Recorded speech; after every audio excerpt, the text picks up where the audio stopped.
All right, welcome back to the Swampy Sports Talk Show, I guess you could say. Joined as always with my brother JD. And we don't care what you have to say. So let's go ahead and get started with our first game. JD, I'm just joking. Let's go ahead. First game, what is it? All right. Well, first off, Dylan is 55-32 now. Oh, that's right.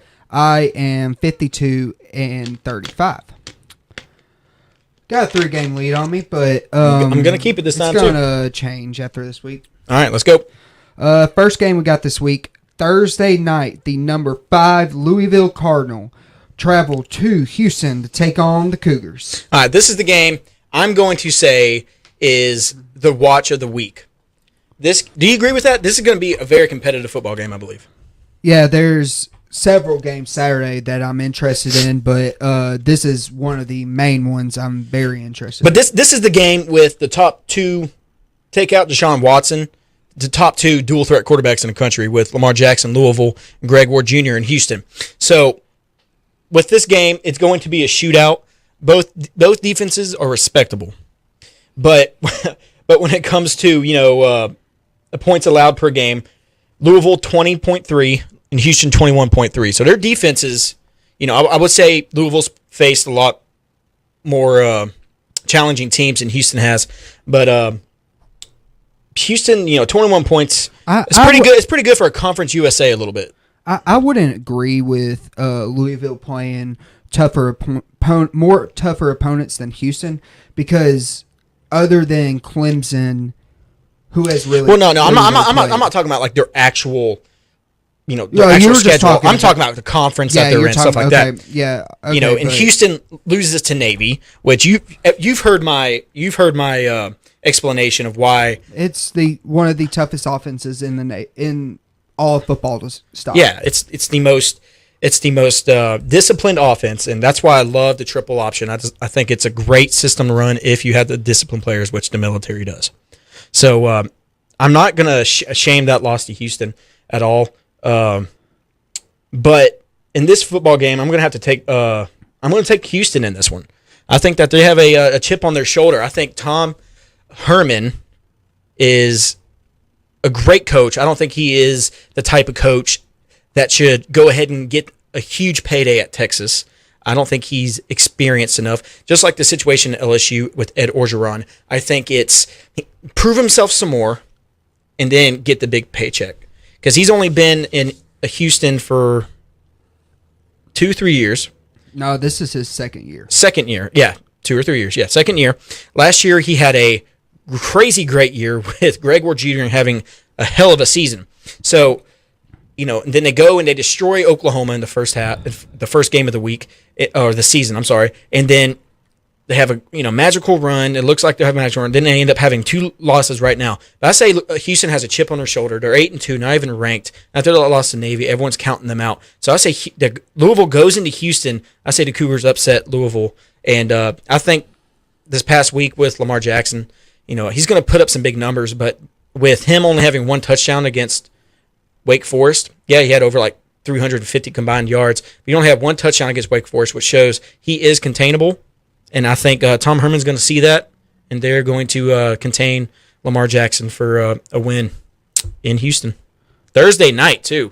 Thursday night football is always crazy. So yeah, that's another reason I'm picking that. I'm right there with you, Dylan. I'm going Houston as well. Wow, really? I strongly believe that the short week is going to hurt Houston, and the way I saw Oliver run down Baker Mayfield from one sideline to another. That's most athletic defensive lineman I've ever seen. Yeah, and I believe I don't think Louisville has faced a defense like Houston's yet, and I'm even talking about Clemson's. Because even though Brett Venables is, in my eyes, the best defense coordinator. Completely agree with you. Best defense coordinator in the nation at Clemson. His defense is nowhere near as athletic, I believe, as Houston's. No, completely agree. And I believe the way that they slowed down Baker Mayfield in week 1 and contained him, just strongly shows me that I don't think Lamar Jackson's going to have a Heisman-like game. I think he's going to struggle. And same goes with Greg Ward Jr. I think that he's not going to put up the same amount of video game-like numbers that he's very capable of doing. I think this is going to be, both teams are averaging, Louisville's averaging 49.6 points per game and Houston's averaging 37. I think this is going to be a 41-38 victory for the Cougars. It's going to be somewhat low scoring for these teams, but around average. Wait, low scoring? Well, the high 41-38, is that what you said? No, what I'm saying is the high power offense these teams have are capable of putting up 56 points a week. Yeah. I would consider that a little low scoring for these teams. That's fine. Yeah, I understand. But yeah, I'm going with Houston with the 3-point victory and upsetting the Cardinal and knocking Louisville out of the playoff race. Yeah. What I think is going to be the X factor for both teams in this game is going to be the wide receivers. Wide receivers and offensive line. Offensive line giving their quarterbacks time. Yes, the quarterbacks with Ward Jr. and Jackson, they create time, but also the receivers getting open so they don't have to run out of the pocket. So I think that's going to be a big deal right there. Of course, the defenses, who I think actually, I'm not even going to say defense. I'm going to say defensive coordinators, like you were just talking about, Brent Venables. He's going to have a tough task with this all around offense of Houston. They've struggled a little bit. I think they came in a little too big headed after last year. And then a huge win over Oklahoma. I think it might have gotten to them a little bit. Overlooked Navy and all that. So yeah, I think it's going to be a great game. Thursday night football is usually the best. I'm going to be making sure I watch this while I'm in Oklahoma. Yeah. All right, on to our next game. We have the Washington, number 22 ranked Washington State Cougars traveling to Boulder to take on the number 10 ranked Colorado Buffalo. All right. Well, Colorado's now, I told you they were going to crack the top 10. We were talking about this the other day. I had a feeling that Colorado was going to crack the top 10, but also I really do love Mike Leach and the way he runs his offense. So with that being said, Mike Leach, the air raid offense he's running, he ran it at Texas Tech. He's running it now at Washington State. And the Cougars quarterback in Falk having a hell of a year with 3,600 yards and 33 touchdowns, I believe, but only 6 interceptions on 479 attempts. So he's having a Heisman-esque year, I guess you could say statistically, but he plays for Washington State, so no one's looking at him at all. And then also on the Colorado side, their running game with the quarterback, I don't even know how to pronounce his name. It's Lifayo. I don't even know how to pronounce it. I don't know, but 1,500 yards, 10 touchdowns, only 3 interceptions. But the Buffaloes rely heavily on their run game with Patrick Lindsey, 168 carries, 937 yards, and 13 touchdowns. So I think I'm going to take Washington State in this one. I think Washington State, their defense is actually pretty solid. They allow 132 rushing yards a game, which isn't, I guess you can say, elite or great, but they allow 116 rushing yards a game. They run for 132 yards a game. But I think they're going to hold Lindsey pretty well. I think Mike Leach is going to have the Cougars ready to go. I think he's trying to make a statement to possibly, for next year, saying how good this team's going to be because their quarterback, Falk, is already in Todd McShay's top 3 quarterbacks in the NFL draft this year, but he's already said he's coming back for his senior year. So look out for the Cougars next year, and they're going to be fighting for some respect next year. So I got the Cougars upsetting Colorado in Colorado. I'm disagreeing with you, Dylan. I'm going Colorado. Just from what I've seen from them this year, they are back to their full form of what they used to be. The early 90s? The Big 12 form. The early 90s Buffaloes. They're playing solid defense, only giving up 308 yards, averaging a game, which, that's no, like, Alabama or LSU, but that's stout. I would agree. But what's really impresses me is the only 2 losses that they have. One was to the number 3 ranked team in the nation right now, the Michigan Wolverines, on the road, which was a pretty good ball game. Yeah, no. Their second loss was a game they just played outright pitiful on the road at USC. And look at what USC is right now, ranked 13th. I just believe that their defense is going to slow down Falk and that high-powered offense of Washington State. And their offense, I believe, will be able to move the ball a little bit on Mike Leach's defense, which in the past hasn't been phenomenal. But this year he has them on the right track. But I have a feeling that Colorado will somehow find a way to win this ball game. But they're only a 5-point favorite. If you're a gambler, I would take Washington State to get within the 5. But if you're betting on the money line, definitely take Colorado, in my opinion. Yeah. Sorry, I knocked around my microphone for a minute. I didn't mean to make that noise. But all right. So again, wow, look at that. We've disagreed twice already. That hardly ever happens. No, we've only disagreed once. Oh, I thought you disagreed on the last one. Okay. We both picked Houston. All right. Sorry. On to our next game. We have the number 11 Oklahoma State Cowboys traveling to Fort Worth to take on the TCU Horned Frogs. All right. As y'all know, I am a huge Oklahoma State hater.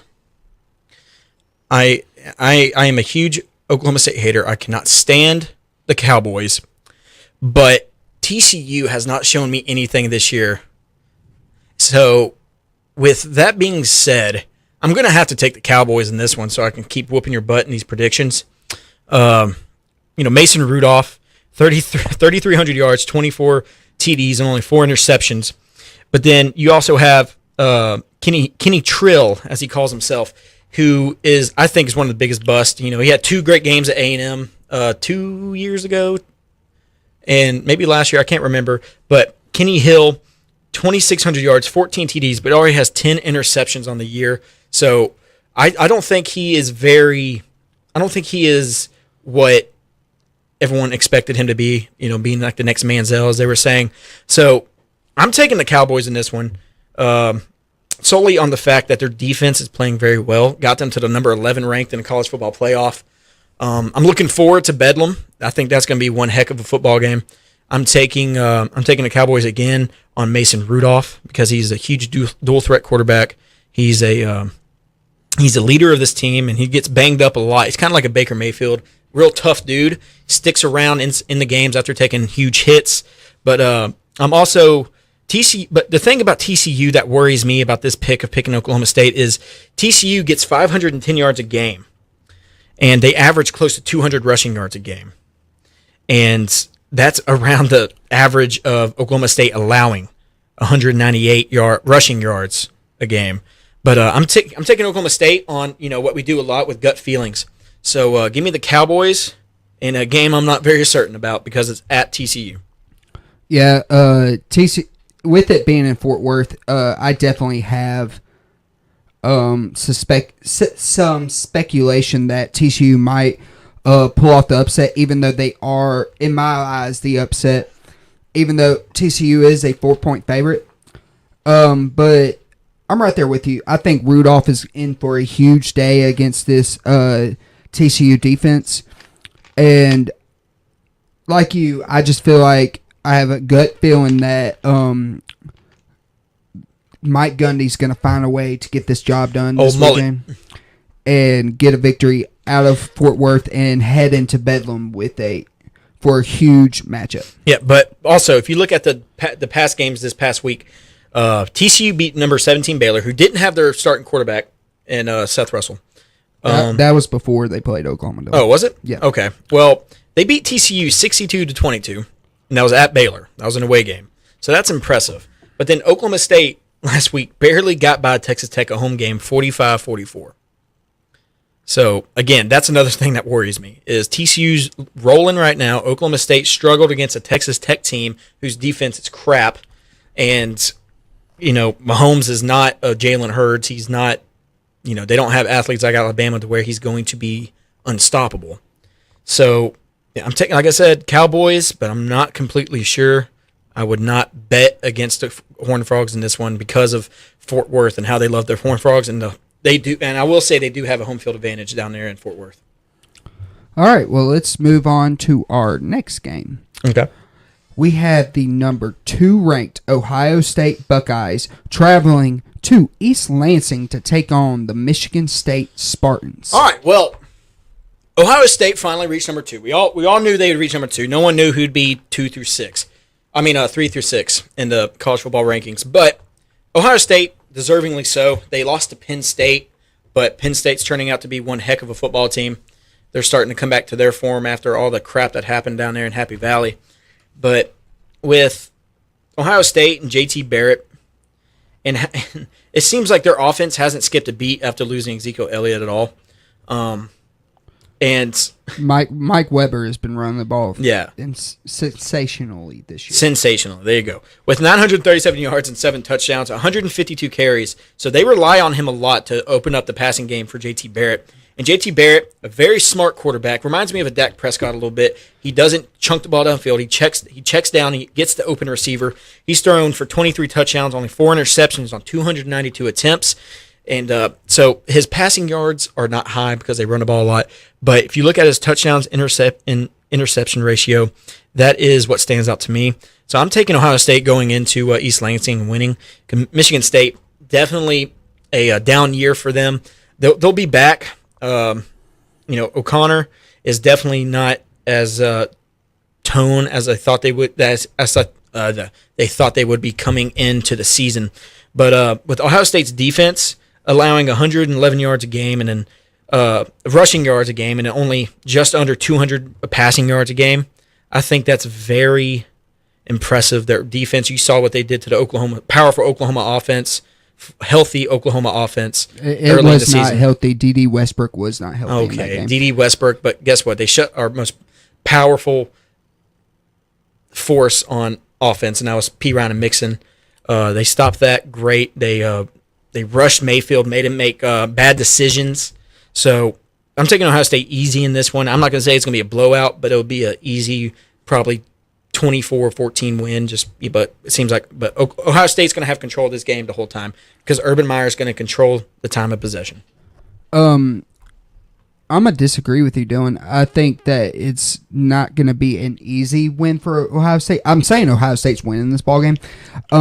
It's kind of how Michigan struggled with them earlier on in the year when they went to East Lansing and only won by, I think it was 14.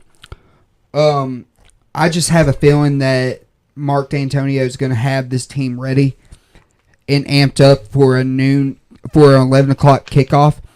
And I just can't see Urban Meyer blowing out Michigan State on the road. I never said they're going to be blown out, dude. No, I think this is going to be a 3-point win for Ohio State. Okay. Well, you said you disagree. I thought you were going to pick the Spartans. No. All right. But anyway, let's move on to our next game, to the game that was canceled but now rescheduled.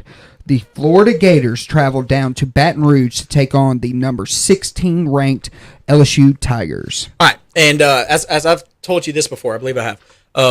After the Arkansas game, I interviewed Ed Orgeron, and I asked him, I said, what do you think is going to be the key to this game coming up against Florida? And, he said he expects it to be one of the most physical games they've played all year. He says because, the players, the fans have just been talking crap all year long. And so he expects he said he expects there to be extra mustard on the hot dog for this game. So, in the way he says stuff. But so I expect this. I know he knows what he's talking about. This is going to be a very defensive game, I think, because Florida's defense is no pushover. Danny Etling, Luke Del Rio is not playing for the Gators again. He's injured. I think he's out for the season. Danny Etling is going to play. I think that's going to play a huge role for LSU. Then Darius Geis and the Leonard Fournette combination it looked unstoppable against Arkansas. But again, this was not against the best front seven possibly in college football history. So I'm taking LSU, and I'm going to say it in a big one. maybe not a huge blowout, but definitely a convincing win with maybe get them to crack the top 10 if they win really good against the Florida Gators. They show out, they show up, and I think Danny Etling is going to have to throw the football against Florida. I think him and Malachi Dupree and Tavin Durrell are going to have to make plays. And DJ Chark, I think it's going to be one of those games where the ball is going to be tossed around a lot because they're going to be focusing on Geis and Fournette. So play action pass, expect a lot of play action pass, and deep balls downfield for 50-50 chances with Dupree and Duvall using their size and their vertical to try to get some big first down plays. But I don't expect them to do what they did against Arkansas and run the ball on 3rd and 12 with Fournette and let Fournette get the first down. Or I think it was also 2nd and 25. Fournette ran the ball for 18 yards, and then they ended up just giving to him again. He got the first down on 3rd down. I don't expect them to do that against Florida because Florida's defense is a lot better than Arkansas's. Thing about Florida is their offense has been injury prone all year long. Florida's only allowing 111 rushing yards a game, and they're only allowing 266 yards a game total. And that's, LSU is actually allowing 312. It's just their defense seems to make plays whenever it's crunch time. So I'm taking LSU's defense in this because of how clutch they are and I guess you can say, in crunch time. I don't know what I was trying to say. But, I'm taking LSU in this convincingly, and I'm going to say Danny Etling has at least 200 yards and probably 2 or 3 touchdowns, but I say he does not throw an interception. I'm right there with you. I got LSU winning big too. I think the defense has come alive. Last week they came alive. Finally, for once, a game after Alabama, LSU's offense just looked phenomenal. Yes. I think Danny Etling played exceptionally well. Fournette was able to hit the holes hard, and Geis was able to counter him with bouncing to the outside and making explosive plays. Darius Geis would have broken the all-time Darius Geis would have broken the single game rushing record if Fournette didn't do that against Ole Miss this year. Yeah. Okay. Well, anyway, I got LSU winning big with it being played in Death Valley. I got LSU winning this game about 38-10. If this was in Gainesville, which it was supposed to be, I'd say LSU would probably win it by 14. But I'm going 38-10 LSU. Okay. So you don't think the home field? You don't think if it was in Gainesville, Florida might have won? No, because Del Rio isn't playing. Okay. Yeah, that's a huge factor. That's a big thing for me. Mm-hmm. All right. Well, on to our next game. And speaking of another starting quarterback who's not playing. We have the Indiana Hoosiers traveling to Ann Arbor to take on the number 3 ranked Michigan Wolverines.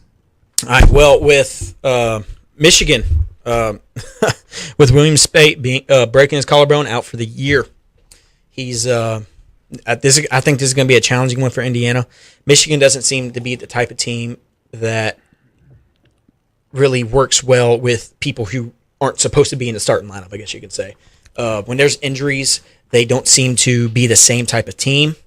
They have, I feel like, Jim Harbaugh is a great coach, but when it comes to coaching, that doesn't help the team chemistry, I guess you can say. And Spate was the leader of that team. He will be there, on the sideline leading the team, but he's not on the field. Indiana has had some close calls. Lost to Penn State last week, 45-31. They were in that game the entire game until the fourth quarter. And Michigan coming off that devastating loss to Iowa, 14-13 on a game-winning field goal. But I'm still going to take Michigan. I think with them not dropping out of the top 4, I think is giving them some more hope and some more confidence. That their confidence did not drop at all. So I'm going to take Michigan, but I'm saying it's going to be a challenging game because Indiana, their defense allows close to 400 yards a game. I think, as I say every single game, I think Jabril Peppers for Michigan is going to have a huge game defensively, offensively, special teams. I think he makes a couple of special teams plays that really pull them away from the Hoosiers.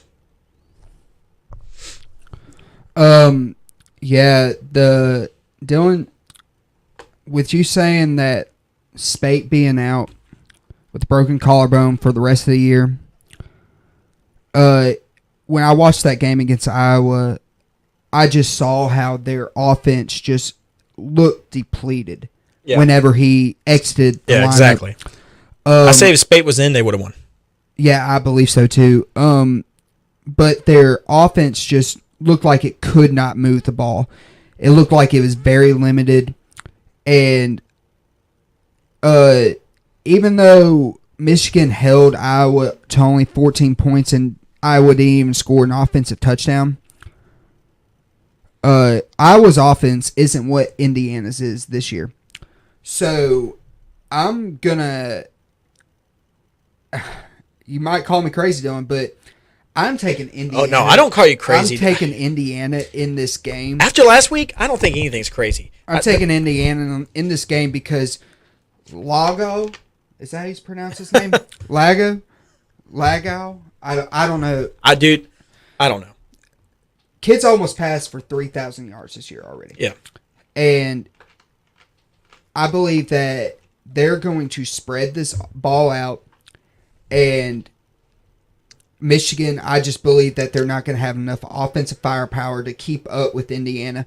And I think the Hoosiers are in for a big day, and they are going to go into Ann Arbor and get the victory. Yeah. Yeah, well, always correct. All right, so let's go to the next one. Next one I think is going to be a very interesting game. We got number 4, Clemson, who also didn't drop out of the top 4 after losing last week on another game-winning field goal to Pitt, but giving up 43 points to Pittsburgh. And everybody, no one, when I was in the press box at Razorback Field, no one in the press box was really surprised about the Michigan-Iowa game because, Iowa had a lot of hype coming in. Everyone knew Iowa was a good team. They just haven't proved it a lot this year. But when we saw that Pitt and Clemson were going in to the final quarter with Pitt up by 2, even in the middle of the LSU game, people were streaming that game on their laptop. So that was a huge upset. But with the Clemson not jumping out of the top 4, Dabo Swinney saying in his interview this morning that nothing's going to change, even if they were out of the top 4 or not. Nothing was going to change. They still control their own destiny. With Louisville, with them beating Louisville, they still control their own destiny. I say Clemson comes in and annihilate. I cannot pronounce that word.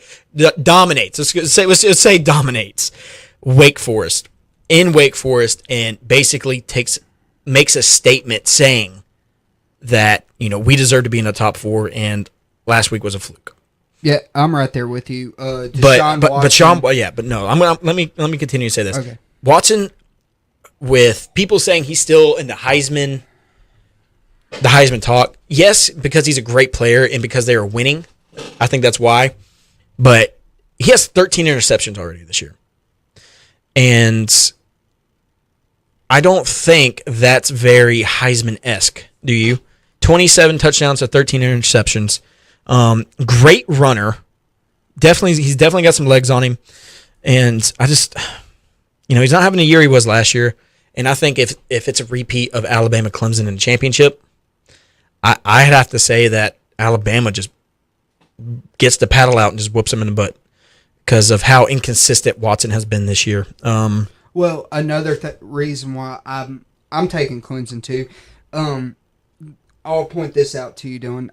Also, I think Clemson will have a huge day and blow the snot off of Wake Forest on Saturday.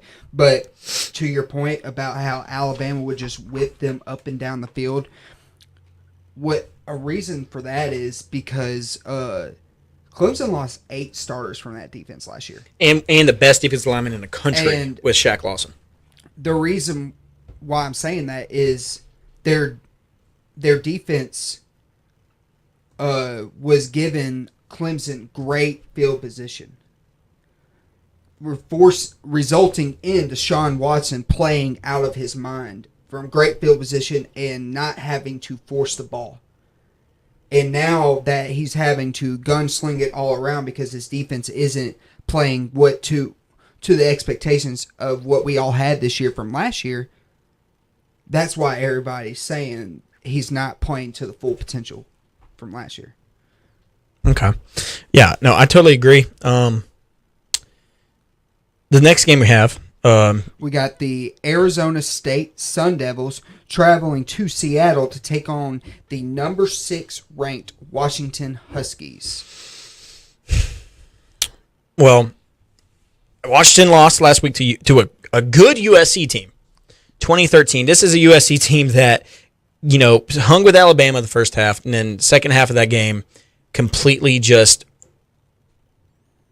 blew their diaper, I guess you could say. They crapped their pants in that second half, and Alabama just dominated them by I think, 48 points. And, USC's no pushover. They got a great defense. Like I've always said all year, Washington's defense is pretty good. They have allowed over 330 yards a game, but they do put up over 470 yards a game.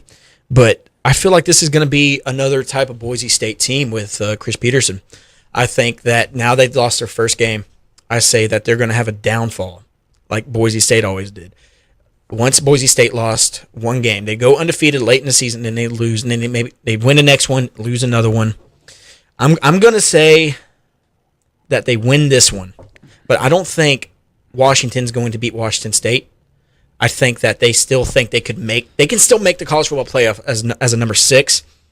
They do not deserve it now after that loss to USC, I don't think, because of their I think one of the bottom 5 of the non-conference schedules in the country. They're dead last. Or they're dead last now. Okay.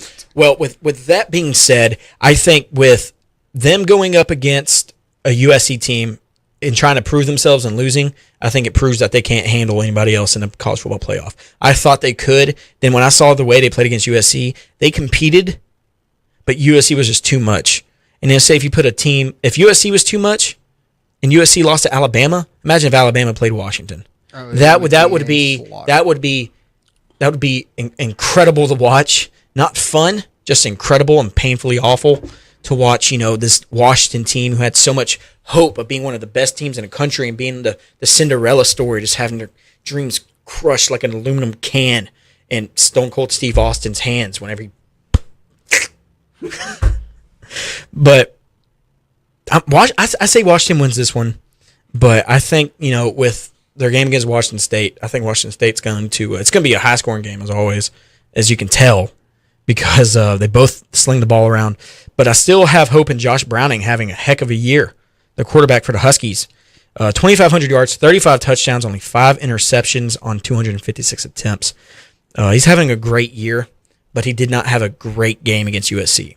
So that's why I say Washington is completely out. I say they lose to Washington State. Moving forward, I know we're not there yet, but I'm just making that clear. I don't think they're going to be anywhere near the playoff. Maybe a New Year's Six bowl. We'll have to see if they win the Pac-12. So I'm glad you finally are starting. I know. I was very sad because this whole year I'm like, I believe in the Huskies. I even howled one show. I know I howled one show. I tried to tell you, Dylan. I sat there and tried to tell you all year. Chris Peterson let me down.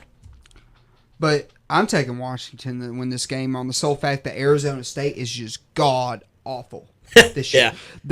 Brock Oswald. That's Brock Oswald's old college. When of course. Oregon, it blows you out 54-35 this year. You aren't good. Oregon's not even close to decent this year either.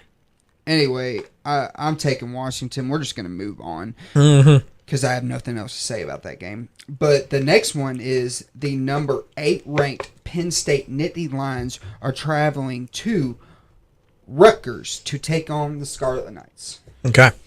And I'm not completely sure, JD, does Ohio State control or does Penn State control the destiny of the Big Ten champion? Right now, it's Michigan. If Michigan wins out, they go to the Big Ten championship game. If Penn State wins out and Michigan loses, Penn State goes. So Penn State controls its destiny over Ohio State. Yes. With that great win. They know this. I think James Franklin old Vandy coach, now coaching at Penn State. I think I don't want to say I believe in any team again, like I did with Washington, but I think Penn State is going to. I don't think they're going to pull it off. I don't think they're going to pull off the Big Ten championship. I mean, okay, no, I'll go ahead and say I take Penn State in this one, but I think Rutgers always seems to be a team that gets a big upset at home every year. It seems like, with the alumni of Ray Rice, and that doesn't mean anything. It just means he beats his wife in an elevator. But 0-7 in Big Ten play. But I think this might be a trap game for Penn State. They might start getting a big head. They're inside the top 10 of the college football playoff. Rutgers, they don't have anything to lose, so why not pull out a little trick plays? I don't know. I'm taking Penn State in a very hard-fought game. I'm not going to say it's going to be close. I'm going to say Rutgers is going to give the Nittany Lions all they got. So, yeah, give me Penn State, but I don't think it's going to be an impressive win. I think Rutgers is going to give them a fight. All right. I'm calling it right now. This is an extra pick. I'm calling a blowout, and you're calling a close game. And I believe if it's a close game and I'm calling a blowout, I should get a loss for this, because that is. Wait. Explain that again. If I'm taking Penn State too, but I believe Penn State is about to annihilate Rutgers. Okay, so if they don't cover the spread, do you want to count it as a loss? What's the spread? I do not know. We'll find out. We'll find that out. But okay. But what's a 28-point favorite. I will take that. You're going to take that bet. All right. Yes. So if they don't win by 28, that's a loss for you. All right. I still got to get you your Canes. Mm-hmm. Sorry, I haven't done that yet. All right. So, anyway, on to our next game. We had the number 13th ranked USC Trojans coming off a huge victory in Seattle, staying in town, but on the road, Dylan, going to face their arch rival in the UCLA Bruins. All right, the second biggest disappointment in the NCAA this year, the UCLA Bruins. The Hollywood team going up against the still Hollywood, but just not as Hollywood as UCLA, I guess you could say. With the Trojans going up against the Bruins, the game I love watching because both teams wear their home uniform. I don't know why. I've always loved that. And another huge disappointment in the country is Josh Rosen. Josh Rosen was a huge disappointment. Got injured a lot. Another huge disappointment for USC. Juju Smith-Schuster, who is starting to catch up a little bit with 682 yards, 8 touchdowns. USC showing what they were made of, going up against Washington. They are starting. I think that whooping from Bama really put them down at the beginning of the year. They weren't, really blowing anybody out. They lost two more games after that, 2 more in the Pac-12. But I'm taking the Trojans. I'm taking the Trojans in this one. I'm taking. This is a huge rivalry, so they're playing more for respect in the college football rankings, but also just to whoop the Bruins' butt. I say that they're, USC only allows 140 rushing yards a game. In this day and age, is pretty good because you have about 3 or 4 rushers on a team with 2 running backs, a receiver, and most likely a quarterback. Yeah, I'm taking USC. I say the defense shuts down the Bruins offense, who has just been very quiet with a 2-5 in conference record, 4-6 overall. Bruins are just a very blah team, I guess.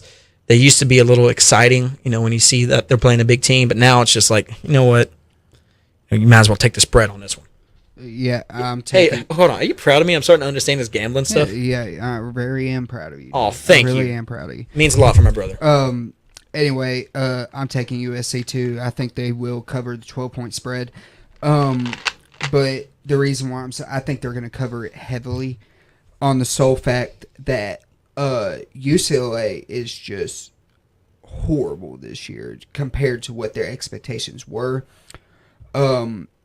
Whenever you lose to Arizona State, who I just said was horrible. Yeah.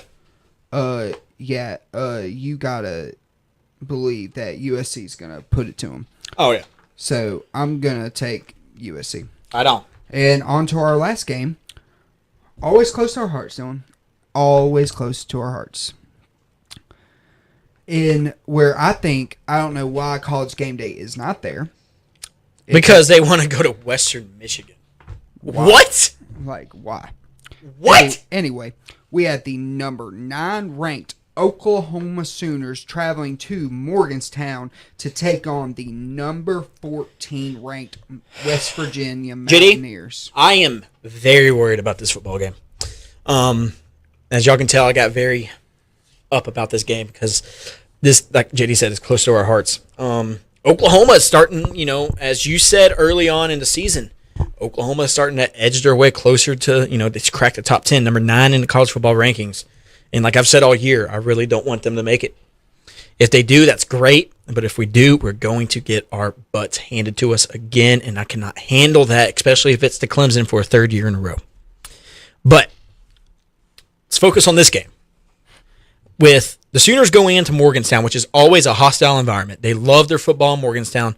The Mountaineers, who allow about 400 yards a game, but again, that's a typical Big 12 defense. Oklahoma allowing 429 yards a game. But this is a stat that really sticks out to me because the stats now in total yardage is basically all the Big 12 defenses they've played because that's the majority of the schedule. The Mountaineers, 496 yards a game on offense. Oklahoma, 557 total yards. And with Baker Mayfield, 3,200 yards, 33 touchdowns, 7 interceptions, with the best completion rating in the nation. Killing it right now, but with also D.D. Westbrook, who I am starting to hear Heisman rumors about him. Yeah. And of course he's not going to win it, but the stats don't lie. And it's a stat number. This is a stat award, the Heisman is. D.D. Westbrook, 68 receptions, 1,200 yards, 14 touchdowns. And he is a valuable asset to this team. He was not playing very much in the Houston game. He did not play that much in the Ohio State game, the 2 losses of Oklahoma. Oklahoma is now 7-0 in the conference, but with Seth Howard with the Mountaineers, he's not as consistent. What did I say? Seth? See, I get names messed up all the time. But Skylar Howard, 2,500 yards, 17 touchdowns, 9 interceptions. He's not as consistent as Mayfield. They don't pass the ball as much as Oklahoma does. But West Virginia runs the ball. Well, they balance it out pretty well, I guess you could say. They do these short flare routes to the running backs. They do wide receiver screens. They're a very fast-paced team that doesn't throw the ball deep. They are a very balanced team. 285 yards passing, 211 yards rushing a game. So I think this game's going to have to come down to, as I say, every Big 12 defense is crap. Oklahoma's defense is crap. West Virginia's defense, crap. So I think it's going to be... defense is the best one in the Big 12 right now. But I don't think they have playmakers like Oklahoma. And again, I say this every time I talk about Oklahoma on the show. It's not because I'm biased. I've actually picked against Oklahoma once this year. It's because I think that they're actually going to win. And I think when I talk about their defense, you hear me say their defense is awful. I hate their defense. I'm taking Oklahoma on the sole fact of Jordan Evans at linebacker and the leadership in the secondary that we have. But one thing that really, I don't know if y'all have heard about this, probably not, but one of the best linemen in the country, who was Charles Walker, who was nominated for the best lineman in the country award. I forgot which one it was. He got a concussion last game. Was going to miss this game, and that's it. He's actually been out since TCU. Has he really? Yeah. That's not what I read today. I guess I got that wrong. But with that being said, he has quit Oklahoma football and is not coming back this year to focus on going to the NFL draft this year. And Mike Stoops, the worst defense coordinator in the Big 12, possibly the country, is very peeved, which I understand, saying that, quitting our new teammates like that was very very harsh thing to do. And, that's a big impact right there because he was supposed to come back this game or next game. With him not coming back, that's going to be a huge loss and plugging the gaps. But, I'm taking Oklahoma solely on the base of the playmakers we have and basically on Jordan Evans. He seems to be on every single play for the Sooners. West Virginia is going to be a great game. This is another game I'd watch. 7 o'clock on ABC. I'll actually be in Oklahoma for that one, so I might go somewhere and watch it and celebrate with everyone else when Oklahoma wins this football game, but it's going to be a close one. I'll disagree with you, Don. I think Oklahoma's going to win this convincingly. I think their defense is finally playing better. And West Virginia, their defense, they run a 3-3-5. They love to blitz any chance they get, and they love to play man coverage. And this is where I believe that Baker Mayfield and D.D. Westbrook are going to have a huge day because Mayfield's going to be able to step out of the pocket. He's going to be able to scramble out of the pocket, and he's going to play exceptionally well, make great decisions. And Oklahoma's defense, in my opinion, is going to shut down this offense and get everything in line for a big victory for Oklahoma. And I see Oklahoma winning this game, in my opinion, by 17. Yeah. See, this Mayfield, I'm not sure what they're going to have to do. I think they're going to have to run the ball a lot in this game. I say Mayfield has a huge rushing game for this. I think that they're going to be one of those teams that they're going to balance it out, but there's going to be a lot of pass plays.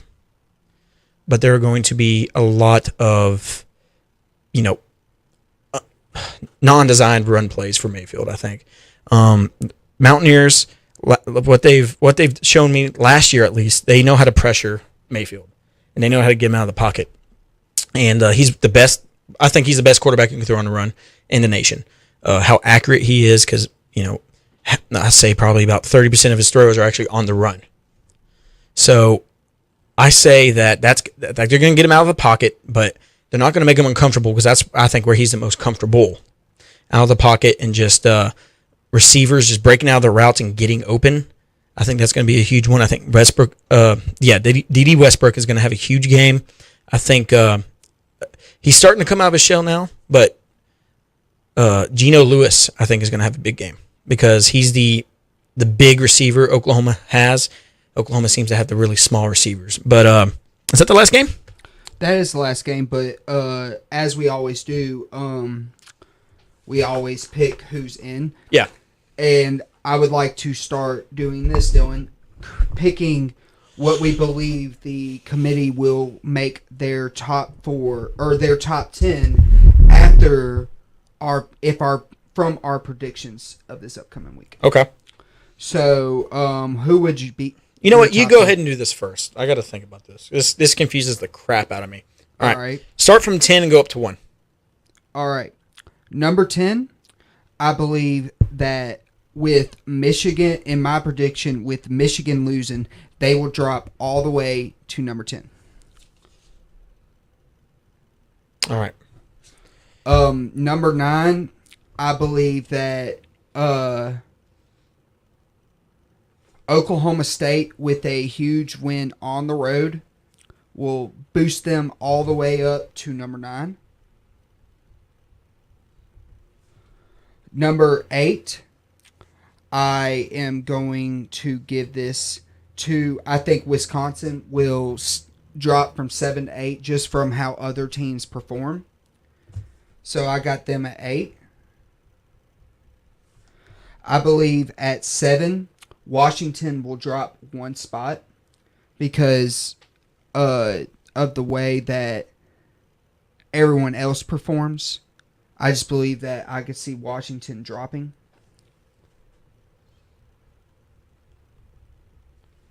Number 6, I am going to have to go with Penn State, because I believe that they are just going to rout Rutgers to the point where there should be a mercy rule, kind of like how Michigan routed Rutgers earlier on this year. Number 5, I believe that Clemson will drop out of the top 4, because I'll change my prediction. I think Clemson will win, but I don't think they'll win convincingly. I think that they will struggle somewhat with Wake Forest. Number 4, I'm going to put Oklahoma in there because I think they're going to have a huge game on the road against a top 15 opponent.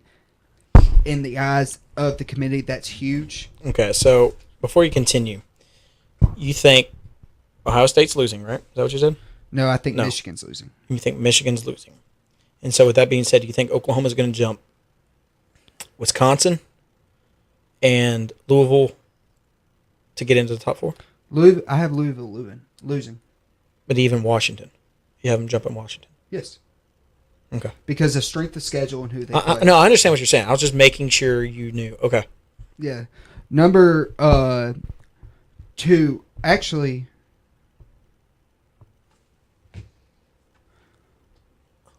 I have Michigan dropping out, and Oklahoma State will be 10.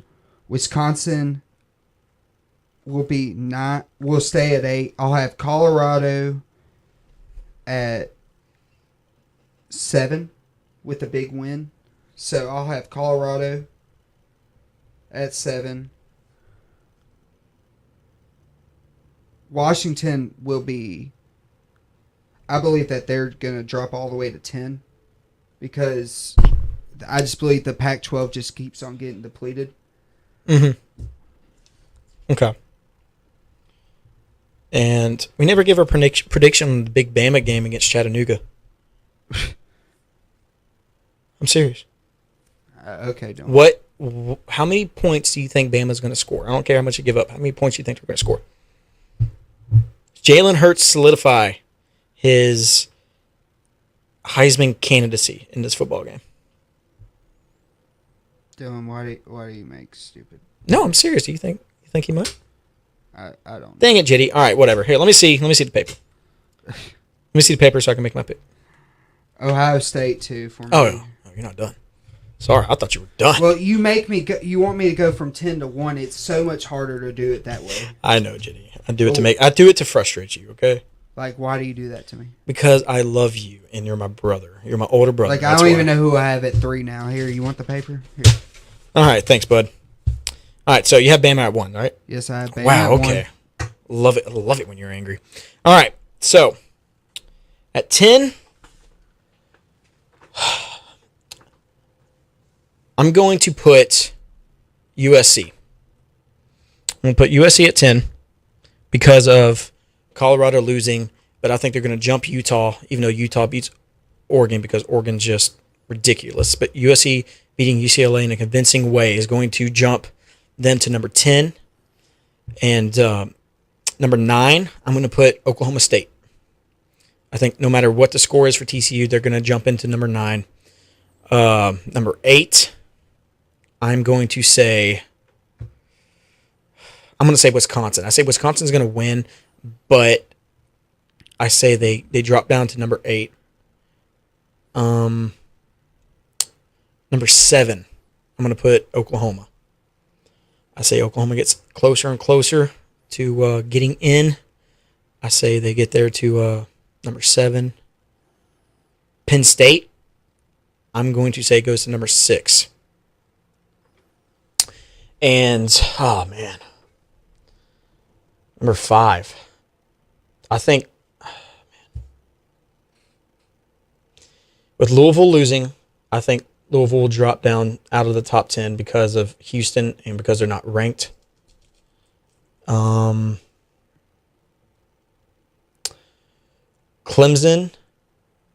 Why can't we just start it from 1 to 10, Dylan? Okay, JD, do you want to go 1 to 10? All right, so Bama, 1. Ohio State, 2. Clemson, 3. Michigan, 4. I think top 4 is going to be the same. I don't. I think Michigan's dropping out. Okay. Well, I think Michigan stays. I think it basically stays the exact same. 5, I have Louisville dropping out, so I'm going to put Washington at 5. 6, I'm going to put Penn State. 7, Oklahoma. 8, Penn State stays exactly where they are. 9, Oklahoma State. And 10, USC. Well, that was a lot easier. Wow. Look at Marsh making everything so difficult. All right, so we got a frustrated JD. Thank you for joining us, man, as always. I love you, man.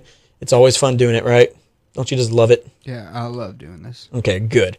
Well, also, I'm going to give before we leave, a special shout out to the person who produces our show for us, Zach Clary. It's his birthday today, just now. It's 2:30 right now. Happy birthday, man. Hope it's a good one. As always, I want to thank you all for joining us, and have a blessed day. Boomer Sooner.